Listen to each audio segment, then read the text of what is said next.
नमस्ते दोस्तों, अनेक कहानियों में आपका स्वागत है। तो दोस्तों, आज की जो कहानी है डरावना रास्ता। वैसे दोस्तों, आप भी बहुत रात में अगर कहीं से आ रहे हैं या फिर कहीं से जा रहे हों, तो रात के 12-1 बजे तो डर तो लगता ही होगा।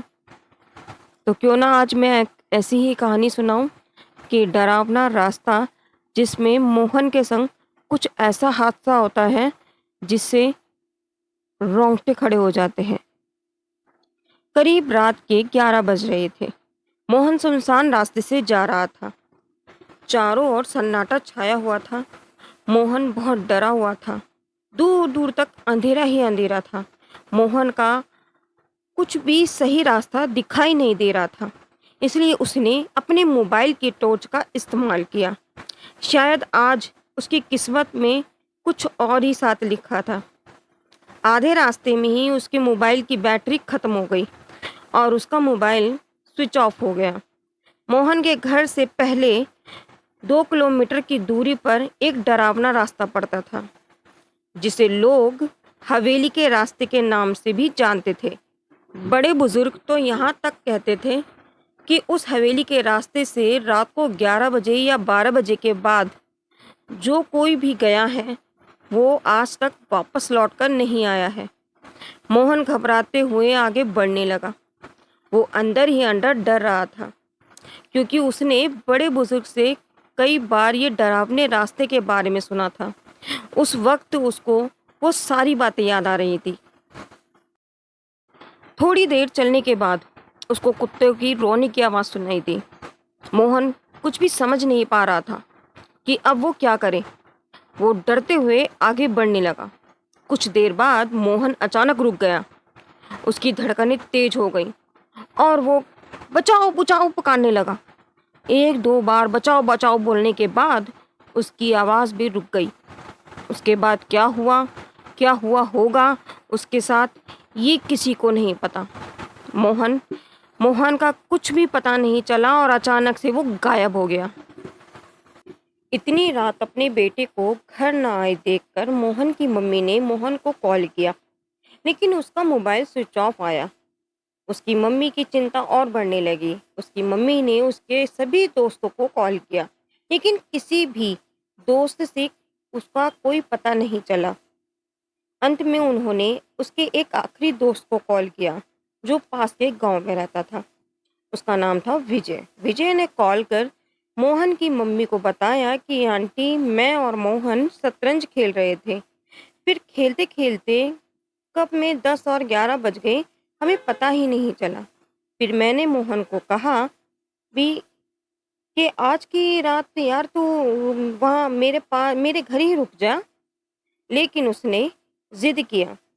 नहीं नहीं, मुझे कहा कि मुझे घर जाके कॉलेज के लिए कुछ एक महत्वपूर्ण प्रोजेक्ट तैयार करना है।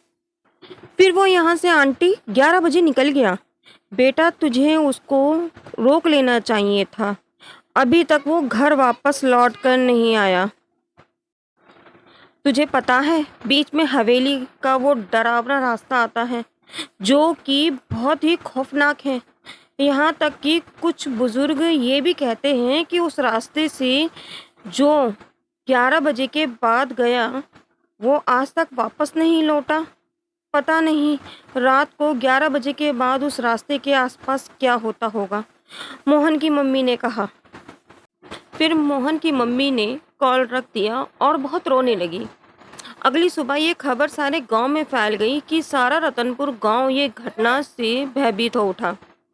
गांव के ज़्यादातर लोगों की ज़मीन हवेली के रास्ते पर स्थित थी। कुछ लोगों का तो ये भी कहना था कि रात के 1 बजे के बाद उस रास्ते से डरावनी आवाज़ें आना शुरू हो जाती हैं। रतनपुर गांव के लोग ज़्यादा से ज़्यादा शाम के 5 बजे तक खेत में काम करते थे। उसके बाद वहां से घर आ जाते थे। कुछ लोग तो जल्दी जल्दी काम खत्म करके 4 बजे ही घर की तरफ लौटते थे। एक बार एक युवक आधी रात को दूसरे गांव से यहाँ रतनपुर आ रहा था। उस युवक का नाम था सुखदेव।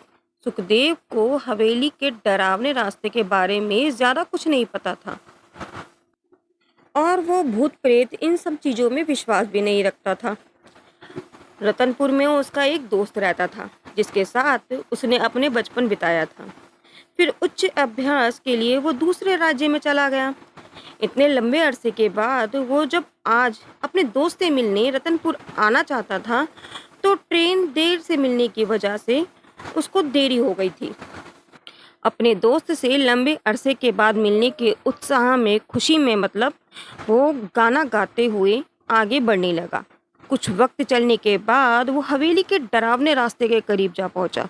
उसने हवेली से डरावनी आवाज़ें सुनी। वो थोड़ा सा घबरा गया और अब वो तेजी से आगे बढ़ने लगा। थोड़ी देर के बाद उसको उस रास्ते के आसपास से भी डरावनी आवाज़ें सुनाई दी। कुछ देर चलने के बाद वो अचानक रुक गया। उसके चेहरे पर पसीने छूट गए और उसने ज़ोर से कहा, मर गया, आज तो मैं आज तो मैं मर गया।